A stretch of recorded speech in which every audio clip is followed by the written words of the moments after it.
Nous allons parler du Grand Bandundu, on va parler du Kwilu de Kwango.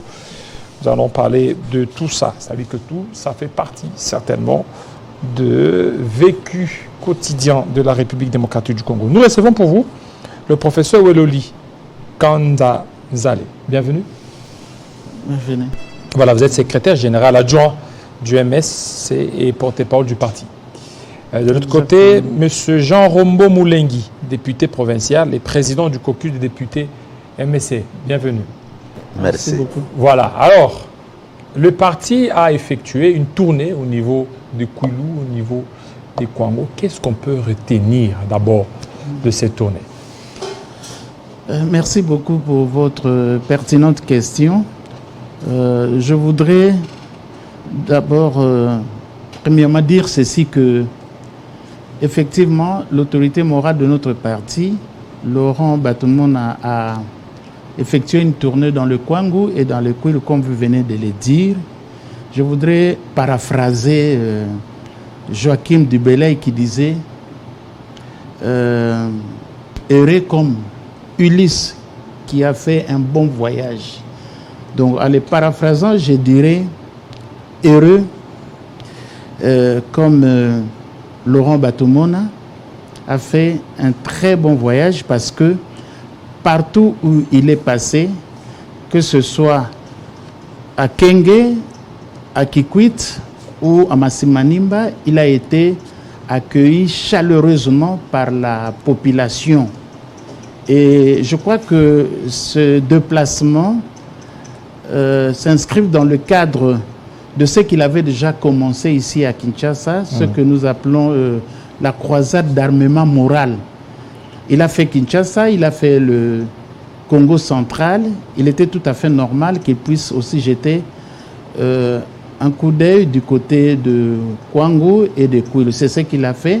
Il a été rencontrer la population pour leur apporter d'abord le message d'armement, je dirais patriotique, à la population, mais aussi aux militants et camarades de notre parti qui sont très nombreux dans cette partie de la République démocratique du Congo. Voilà, ils sont très nombreux. Monsieur Jean Rombo, vous êtes député national et président du caucus des députés du MSC. Mais on se rend compte, est-ce que vous êtes d'abord fier d'avoir, donc de recevoir votre autorité morale, sachant que Kwango, Kwilu, il y a vraiment un sous-développement qui ne dit pas son nom. Merci pour la parole. Moi, je dirais que c'était une fierté pour moi, mais aussi pour la population du Kwilu, de recevoir l'honorable Laurent Batumona, autorité morale de notre parti. Fier, pourquoi? Parce que contrairement à d'autres politiciens qui parlent de réalité du pays ici dans des bureaux climatisés de Kinshasa, lui a voulu palper ces réalités. Au fait, aller à la base, recueillir les doléances de la population pour les remonter ici au niveau de décideurs. Et j'ai aussi été fier parce que en tant que parti politique, notre mission, c'est aussi de former nos militants, de donner la vraie information sur la marche, sur l'évolution du pays.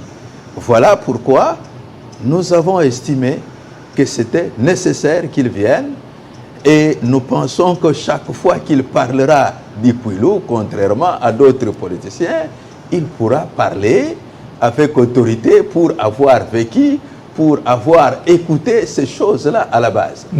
Alors, professeur, pourquoi il a choisi seulement le Kwilu? Non, il n'a pas choisi seulement oui, je viens de le dire. Oui, allez-y, parce que on a vu, il avait commencé ici à Kinshasa. Il est allé au Congo central où il a, disons, été presque partout dans le Congo central. Maintenant, il va... Et tout ça, c'est quoi? C'est quoi l'objectif de ça? Mais l'objectif, je crois qu'il vient de vous dire, c'est de palper du doigt certaines réalités du terrain. Ce n'est pas une pré-campagne, là? Non. Parce Nous ne sommes pas encore dans la pré-campagne, qui n'a pas encore commencé, mais nous savons tous, ça, on ne peut... Ce serait un secret de polichinelle. Nous savons tous que nous nous préparons pour les élections. Vous n'êtes pas allé tâter la popularité du président? Non, il avait commencé un travail, mais oui aussi, parce que nous avons profité de l'occasion. Il a profité de l'occasion pour pouvoir demander à la population, c'est vrai, au mois de décembre, ce sont les élections, de réserver un vote massif au président de la République pour tout ce qu'il est en train de faire pour la population de ce coin-là. Vous savez que c'est vrai qu'il y a des problèmes, des difficultés, mais il y a aussi des solutions qui sont en train d'être trouvées. Je parlerai par exemple de Kwilu, où à Kikwit, il y a de travaux importants d'électrification qui sont en train d'être faits, qui sont vraiment suffisamment avancés.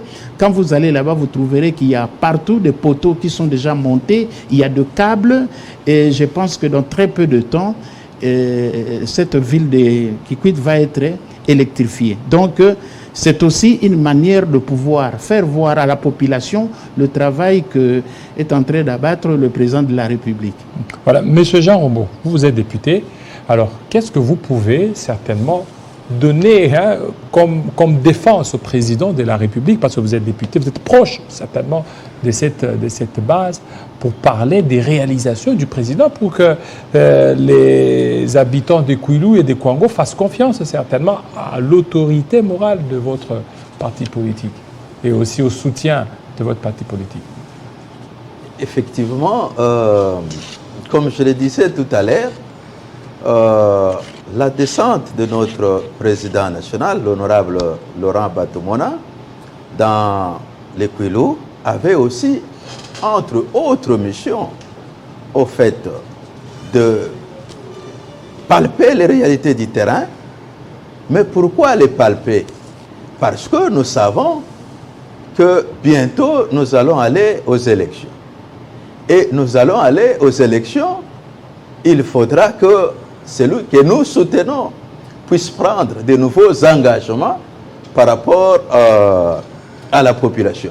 Et pour prendre ces engagements, il doit connaître quels sont ces problèmes réels qui se posent au niveau de chaque entité et les solutions que lui compte y apporter. Ça, c'est la première des choses. La deuxième des choses, il fallait justement que notre autorité morale, en tant que l'un des collaborateurs du chef de l'État, descende d'écouter la population kwiloise. Parce qu'à un moment donné, les gens ont semblé vanter cette province comme une province bastion de l'opposition, parce qu'il y avait de l'amalgame. Et ce n'est pas facile de convaincre cette population. Et moi, je pense qu'il a convaincu. Il a convaincu. Il a convaincu parce que, je regrette même parce que vous ne faites pas défiler les images. Franchement, je pense que quand vous parlez là, les images vont défiler. Oui, il fallait le faire. Vous verrez, par exemple, à l'étape de Massimanimba et même de Kikwit. Le président a, au fait, organisé un meeting interactif où il a fait intervenir en plein meeting la population, contrairement à d'autres leaders qui ont peur. Mais lui a bravé. Il a commencé par demander, d'abord expliquer pourquoi il soutenait le président de la République. Parce qu'il a démontré qu'en dépit des difficultés qu'il a connues au début avec la coalition qui les avait créées au départ, mais l'homme a dit quand même faire certaines réalisations. Il vous a parlé, par exemple, de ce projet d'envergure du barrage de Kakobola qui était pratiquement arrêté. Mais aujourd'hui, lorsque vous allez à Kikwit, vous verrez que c'est une réalité parce qu'il y a des cabines, des transports qu'on est en train de déposer partout. Et il fallait justement qu'on explique. Vous n'avez pas eu de résistance parce que des résistances, tout à l'heure, vous l'avez dit, c'est connu que Kwilu serait le bastion de l'opposition. Mais l'arrivée, là, ça ne nous a pas un peu créé un peu la frousse, la peur? La peur, non. Non, pas du La tout. peur, non. Parce que, Oui, mais parce que c'est considéré comme bastion de l'opposition. non, c'était. C'était. C'était considéré comme ce n'est plus. Considéré. Parce que, Actuellement, la tendance est inversée. je vous donne un cas d'exemple.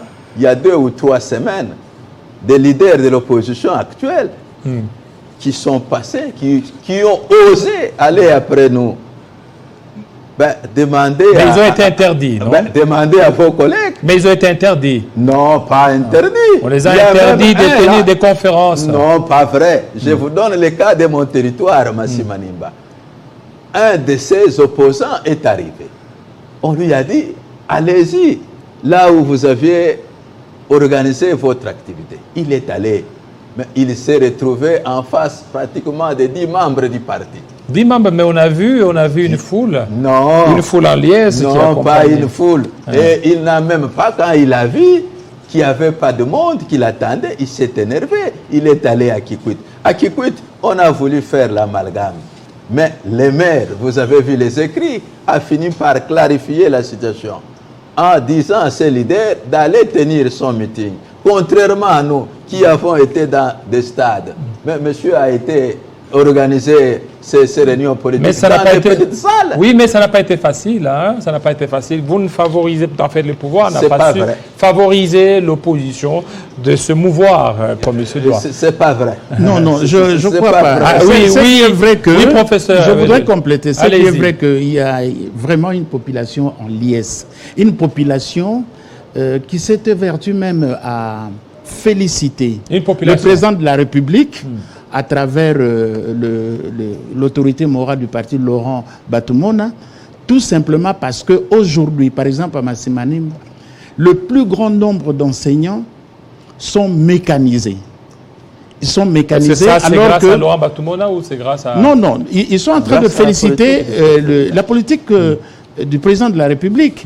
Mais cette population est quand même très exigeante parce qu'elle a demandé, ça c'est vrai, elle a demandé à Laurent Batumona de pouvoir s'approprier les leaderships parce qu'il voudrait, connaissant son sérieux, ses vertus, ils lui ont demandé de pouvoir s'approprier les leaderships pour pouvoir, dans les jours qui viennent, piloter tous les projets du développement parce qu'il croit en lui.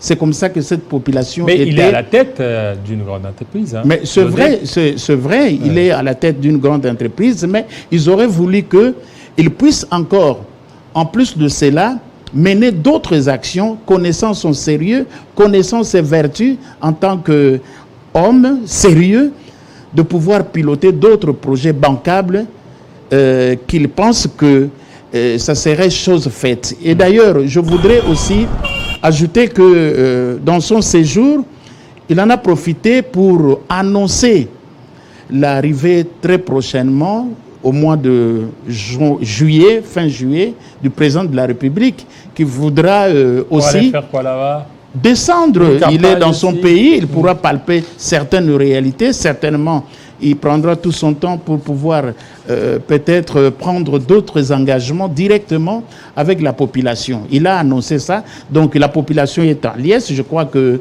cette population se prépare depuis ce temps-là et se prépare à pouvoir accueillir un jour le président de la République. Et comme on a dit fin juillet, je pense qu'il en sera le cas. Voilà. Monsieur le député, qu'est-ce qui est prioritaire là-bas, au niveau de Kwilu et Kwango? Dans les Kwilu, il y a quand même certaines questions qui préoccupent la population. C'est notamment le problème de l'électricité. Il n'a toujours pas été résolu. Qui est en train d'être résolu. Par exemple, pour les Kwilu, il y a le barrage de Kakobola qui va desservir une grande partie. Il y a dans le Kwango l'extension de la ligne qui va de Bukangalonzo jusque dans la ville de Kenge. Alors, nous avons aussi dans la ville de Kikwit un problème des érosions qui menace, notamment dans la commune de Lukemi et aussi certaines routes dans la ville de Kikwit intercommunales, telles que la route qui va vers un grand quartier qu'on appelle Kanzombi qui est coupé. Ce sont des problèmes qui nécessitent que l'autorité gouvernementale s'y penche le plus vite possible. Et puis, je voudrais ajouter que parmi les thématiques abordées, par rapport aux problèmes qui se posent sur place, il y a aussi le problème de l'insécurité. Il n'a pas voulu garder un mutisme sur ce problème-là. Il en a parlé. Il en a parlé en ce qui concerne l'insécurité, mais je crois qu'il est allé un peu plus loin parce qu'il a fait des propositions. Il voudrait que dans le tout prochain jour, qu'on organise un dialogue entre les différentes tribus de la contrée pour que les gens puissent vivre finalement dans l'harmonie comme c'était par le passé. Et je crois que ce n'est pas tombé dans les oreilles de sourds. Il y a un travail qui est en train déjà d'être fait pour que très prochainement on puisse parvenir à ce dialogue qui va essayer de mettre tous les fils, toutes les filles du grand Bandundu, parce que les problèmes de l'insécurité, ce n'est pas seulement dans les Kwangu, ce n'est pas seulement dans les Kwilu, mais c'est aussi dans le Kwamut, donc dans le Maïndombe. C'est pourquoi il voudrait que ces dialogues puissent avoir lieu au niveau du grand Bandundu, de manière que les différentes tribus puissent se rencontrer, se parler, se regarder dans les yeux pour pouvoir redéfinir la meilleure façon de pouvoir vivre ensemble. Alors maintenant, une question qui m'est venue parce que j'ai vu, je suis en train de scruter les images, j'ai vu il était en rouge, chapeau, oui. C'est quoi ça? Ça symbolise quoi? Il s'habille comme un chef coutumier là. Non, je crois que c'est son style. C'est son style. Et puis, la tenue là, ça symbolise tout simplement notre drapeau. Notre drapeau a toujours été orange-bleu. Je crois que c'est comme ça qu'il aime s'habiller pour des sorties dans la population. Il a préféré porter cette tenue-là. Il n'est pas un chef coutumier, à ce que je sache, mais c'est une manière tout simplement de s'habiller pour pouvoir paraître en public. Et vous voyez que de cette manière-là, il sort un peu de l'ordinaire et tout le monde peut facilement le voir et pourquoi pas le raconter. C'est comme ça qu'il y a eu même de ces interactions faciles entre lui et la population. Monsieur Rambo, il est là, on l'a vu. Derrière lui, il y a l'effigie du chef de l'État. Est-ce que si l'opposition faisait ça, vous ne voyez pas qu'on crierait certainement à une pré-campagne? Pré-campagne? Oui, non. Mais il y a l'effigie du chef de l'État, on l'a vu, il est là. Derrière. C'est une façon pour nous d'affirmer notre appartenance à l'Union sacrée. Il n'est un secret pour personne que le MSC, c'est un parti membre de l'Union sacrée. Est-ce que vous êtes bien servi à l'Union sacrée? Nous sommes bien servis, sinon nous serons déjà partis. À part les postes de l'ODEP, quel autre poste MSC? En fait, nous, ce n'est pas les postes qui nous intéressent. Nous, ce qui nous intéresse, c'est servir la population. Et puis, on a vu d'autres partis politiques, vous êtes en alliance avec eux. Je vois. Oui, effectivement. ADDC, ACR. C'est pour vous montrer que Laurent Batumona n'est pas que président du MSC. Il est membre de l'Union sacrée, mais aussi il y a d'autres partis qui sont dans le même regroupement que nous. Quoi de plus normal qu'eux aussi viennent assister à ces activités organisées par le président de notre regroupement, qui est l'honorable Laurent Batumona. Mais nous pensons que pour nous, je reviens à la question que vous aviez posée, puisqu'elle est très importante.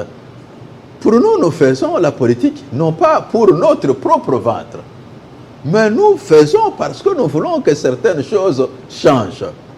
D'ailleurs, notre parti, c'est un parti d'obédience socialiste. Alors, si c'était que pour des postes, alors ça ne sert pas de faire la politique. Parce que la politique, au sens étymologique du terme, c'est quoi? C'est la gestion de la cité, c'est être au service des autres. Alors nous faisons la politique autrement, contrairement à ce que nous vivons ou c'est à quoi on a été habitué, donc avec certains responsables politiques qui font ce que moi j'appelle la politique du ventre.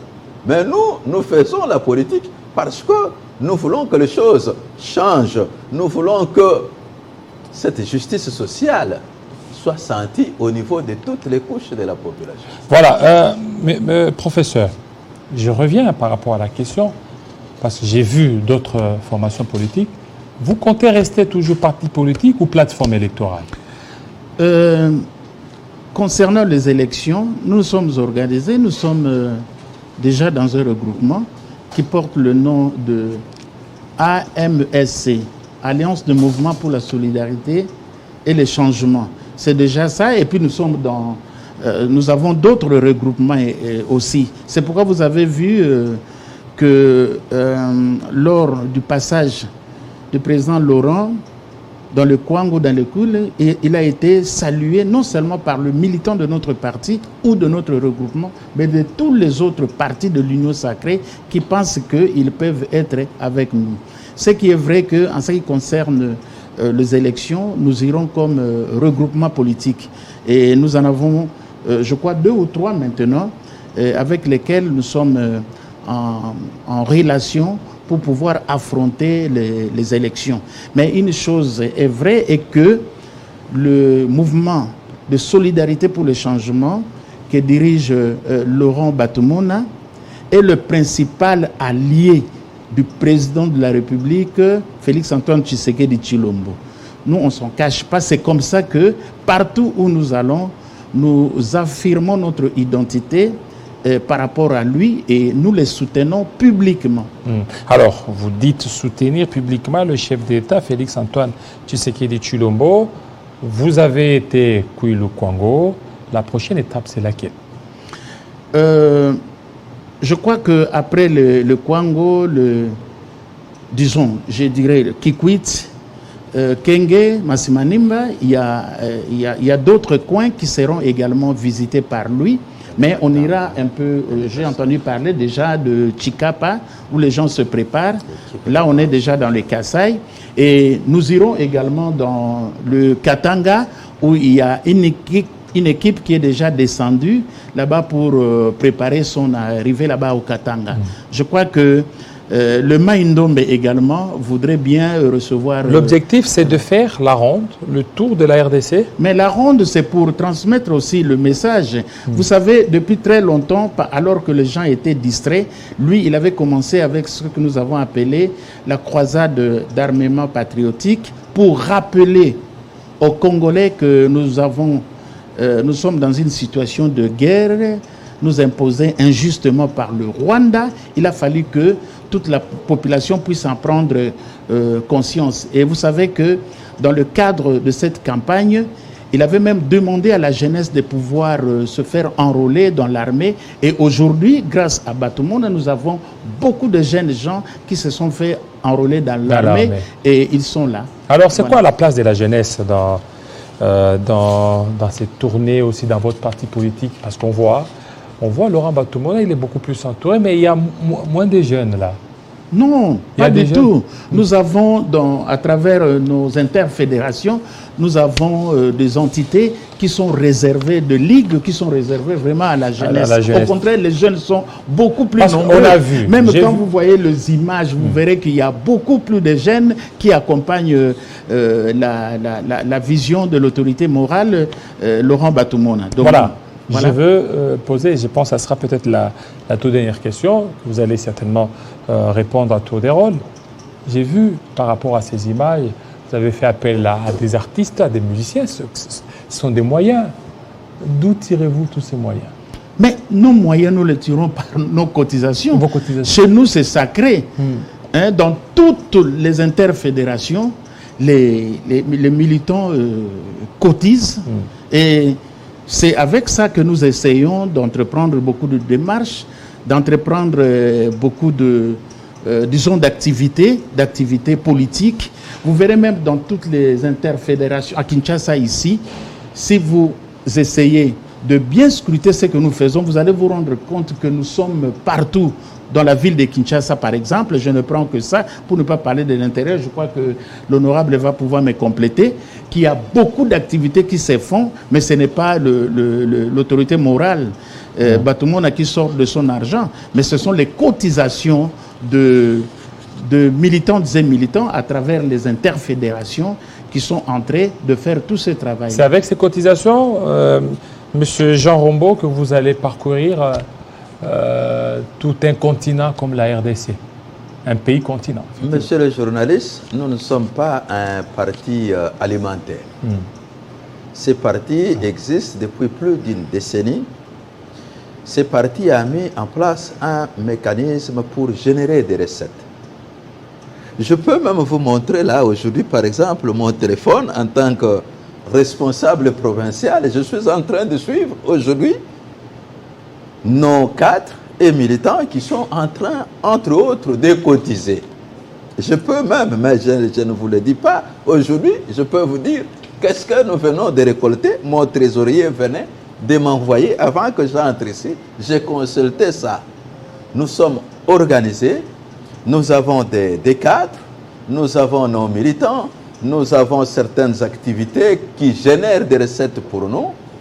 Et nous pensons que nous avons les moyens pour continuer ces différentes activités, notamment la campagne de réarmement moral à travers la République. Voilà, merci. Merci beaucoup. Je pense qu'on a compris la quintessence de cette tournée au niveau de Kouilou-Kouango. On est encore là, on attend très prochainement Chikapa et aussi d'autres provinces. Appelez aussi les médias. Il faut que les médias aussi soient là pour se couvrir. Hein? Mais oui, donc il faut qu'on descende aussi, qu'on puisse prendre des images. Oui. Voilà, merci. Merci beaucoup. Alors, un autre invité tout de suite.